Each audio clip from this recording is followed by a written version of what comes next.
Hazrat Abu Hurairah radiyallahu anhu states that Allah's Apostle sallallahu alayhi wa alihi wasallam said, when Allah Jalla Jalaluhu loves his bondsman, He Jalla Jalaluhu summons Hazrat Gabriel alayhi salam and says, I love so and so you should also love him. Hence Hazrat Gabriel alayhi salam loves him.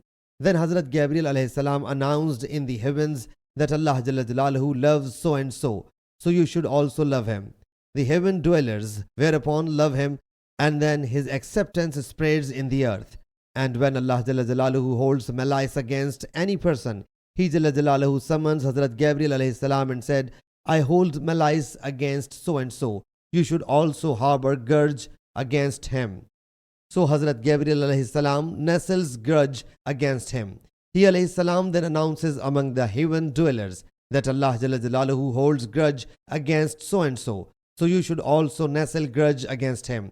They whereupon nestle grudge against him, then grudge for him is placed in the earth. Sahih Muslim Hadees number 6647.